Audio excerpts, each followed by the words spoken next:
My honourable friend for Darlington referred to the issue of the fear of missing out, and this is such a potent aspect of many young people's lives.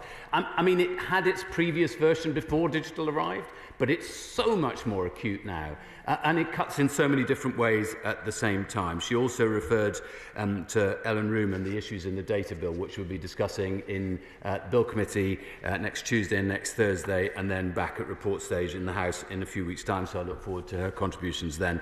My honourable friend for North West Cambridgeshire, with whom I cannot compete for youth, but he made a very important point about, which I'm conscious of myself, which is that one of the positive effects that social media can introduce, which was not available to me when I was trying to work out whether I was a gay man at the age of 15 or 16, is that there is a diaspora. There are other worlds where there are people who are a bit more like me. And that is a releasing thing for many young people. So being able to kind of harness what is good in social media and lose what is bad is the key task for us. Madam Deputy Speaker, nothing could matter more than the mental, physical and spiritual health of our young people. There are many aspects to that health: addiction in its many forms, including alcohol, drugs, gambling and, I would argue, as many others have today, smartphone use. Harmful messages about body image, violent and risky sex, radicalisation, bullying, self-confidence and taking one's own life, all of these are part of that. Physical health is, of course, part of mental and spiritual health. Getting out and about, as many have referred to, eye-to-eye contact, brain development, all of these things matter. And let's be absolutely clear, excessive smartphone usage is engaged in all of these aspects of mental and spiritual and, I would argue, physical ill health. Algorithms can be set to increase addictive scrolling. Apps with weak age verification processes expose children to completely inappropriate material. The business model for some tech companies is not always conducive to children's health. We also have to consider the benefits of limited rather than excessive use of smartphones. A lot of modern life is, of course, accessed online, including homework. Social media can gather diaspora, but that too can be a minefield. If honourable members haven't seen the film Under the Volcano, which is a Polish film about a young Ukrainian family just at the point of the second invasion of Ukraine by Putin 3 years ago, stuck in Tenerife, they should watch it, because the children there are absolutely terrified of what social media are going to tell them about what's happening back at their own home. I'm also conscious that for some neurodiverse youngsters, social media is absolutely vital means of ensuring their health. We fully recognise the difficulties facing parents, teachers and youth workers, adjudicating rows, as has often been referred to, and of course teachers know that they're only part of a child's life for 20% of their time. So parents and the expectations and the social expectations on parents are just as important as anything else. And I fully recognise the complaint from many young people that I hear regularly in my own constituency: there's nothing else to do round here. 100 years ago, in every one of our constituencies, there would have been youth clubs, there would have been scouts and guides, there would have been lots of different organisations that specifically catered for young people to do active things out of the home.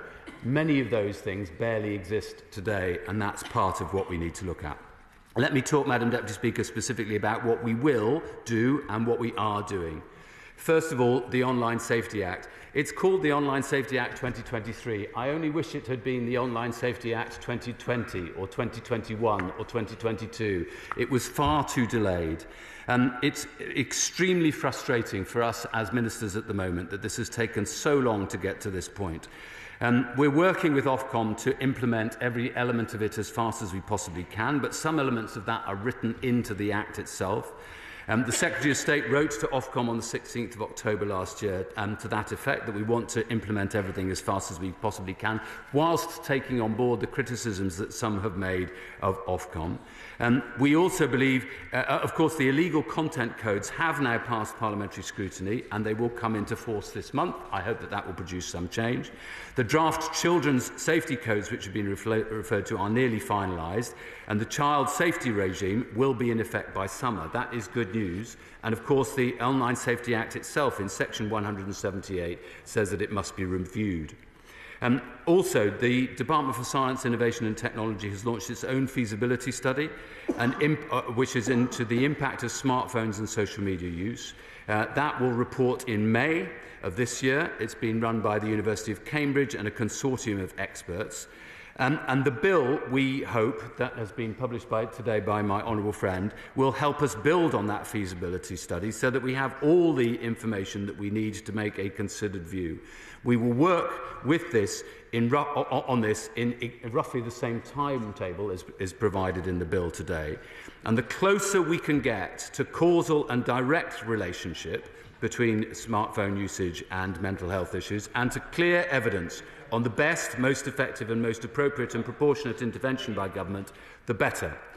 Just in relation to the data bill, because there are further things that we're introducing there, there are new requirements on information society services which are likely to be accessed by children so that they can be protected and supported when they are designing their processing activities. Clause 91, Clause 124 and Clause 81, I think, will make a significant difference.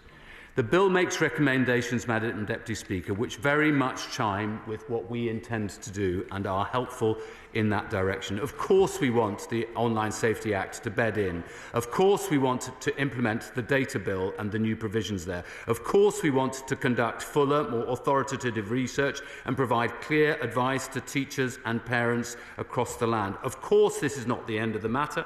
I'd be amazed if there is not further legislation in this area in the coming years.